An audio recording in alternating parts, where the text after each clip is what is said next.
When you think of a fighting game, you think of punches and kicks, sure, but it's often the special moves that are most recognizable when linking identity to a specific character.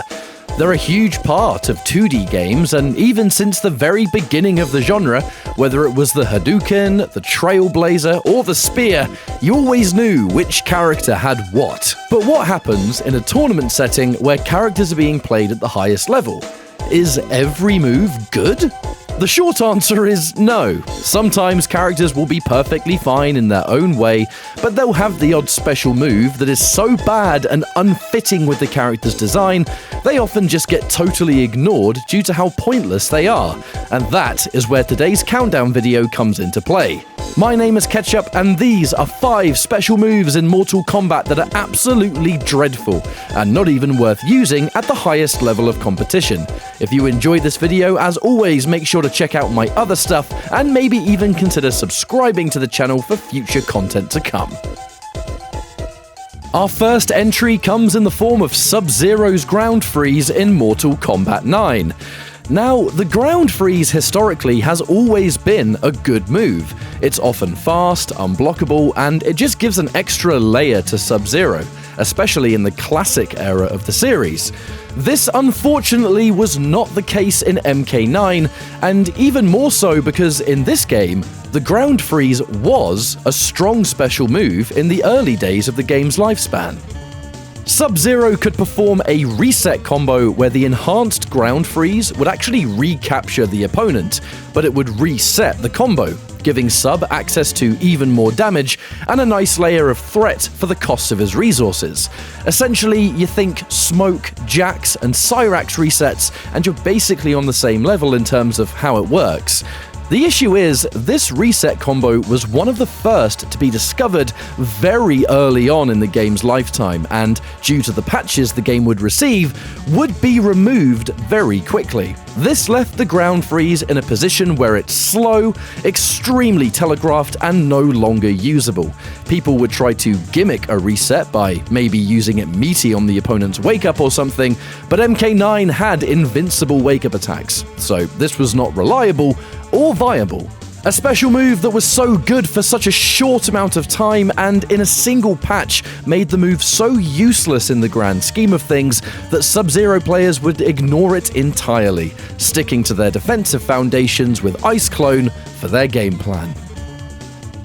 Whether it was vanilla MK3 or Ultimate MK3, it didn't really matter in our next example, as it's Stryker and his Baton sweep.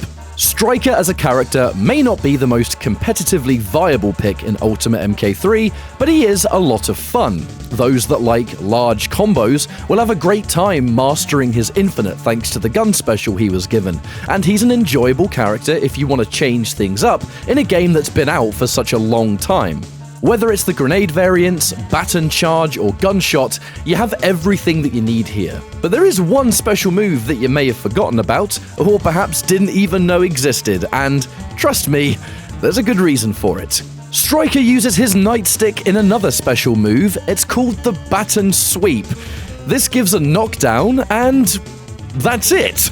Tragically, this attack is useless. It is so slow, so unlikely to connect, and in the meta of Ultimate MK3 being fast and aggressive and up close, there's just no reason anyone would ever use this when the entire kit of Stryker exists the way it does. This is a character all about looking for the perfect moment to explode into massive damage depending on the matchup, and if you have screen space, maybe going for a predictive gunshot or full screen grenades, combined with your glitch jabs of course. There is no situation where this special is worth using, and if the stars align and it actually hits somebody, who cares? It does low damage and it knocks them down for a split second. That's all it does. Whenever Stryker is seen in Ultimate MK3, as rare as it might be, it's going to be even rarer that a player will even attempt to use this move a single time. It's just that bad.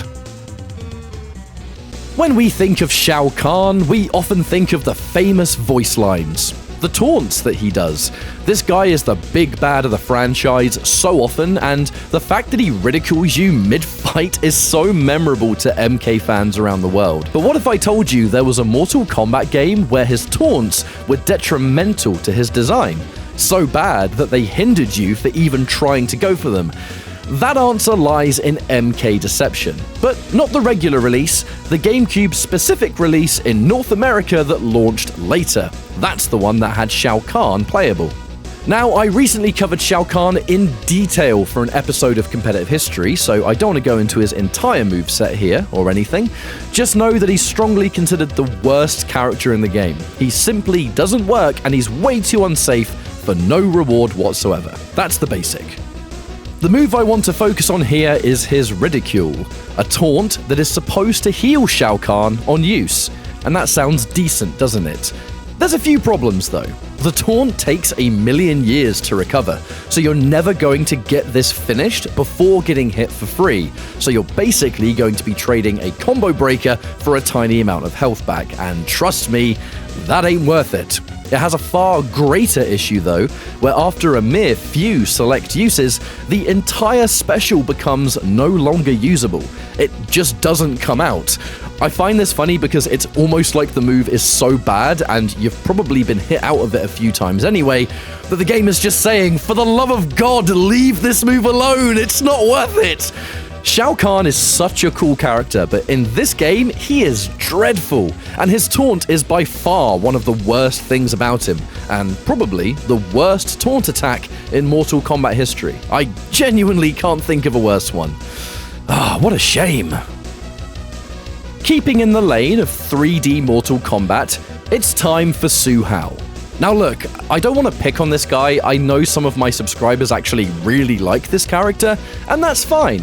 He's actually really strong in Deadly Alliance, but that's not the game I'm covering today. In the case of Armageddon, his final appearance, he was given a projectile attack, and oh my lord, this thing is awful. It's really slow. Who cares that it bounces? Look at it! This is a 3D game where even the simplest sidestep is going to dodge this with ease, and it is so slow that, seriously, what is it supposed to do? Nothing! That's the answer! Don't use it! What's even worse is that if you try to use another one shortly after, if it was sidestepped and it's still active, your second one does absolutely nothing. It doesn't even come out. So you're using this slow startup projectile with zero reward, but if you use it too fast, you don't even get the projectile portion after the long windup. Again, what's the point? Projectiles had to be fast and good recovery to be considered useful in 3D Mortal Kombat, and this one does not fit the bill. The most hilarious part of this is that Hao was additionally given a chest laser. It may be identical to what Kano can do, but it's way better than the bouncing one. This chest laser is faster and is better on recovery, so although he was given 2 projectiles in this game, one is okay, and the other one is completely worthless. You could have just given Hao the chest laser, and you'd never know otherwise. The bouncing one is just that unviable. Now, I think a lot of people might be seeing the last clip and thinking, oh man, how can something be worse than this? Is there really a character that has a special move more unviable than a projectile that's never going to hit someone once, and it serves no purpose? Well, you're kind of half right, because in a first for this series, we're staying on Hao, because believe it or not, he actually has a special move worse than the bouncing projectile. How about Hao himself becomes the projectile? What could possibly go wrong? The short answer is loads can go wrong. This stomp exists in Armageddon and Deadly Alliance, but as we're in Armageddon already, it is so much worse, as mobility in general is better. There's more emphasis on jumping, more special moves were given to characters that reposition them, more opportunities for this move to not connect a single time. The move is as it looks. Hao jumps into the air and he stomps you. But it's not unblockable or anything. You can just guard and punish, because Hao has to take these pathetic steps backwards, regardless of it hit or not. If it lands, it does barely any damage.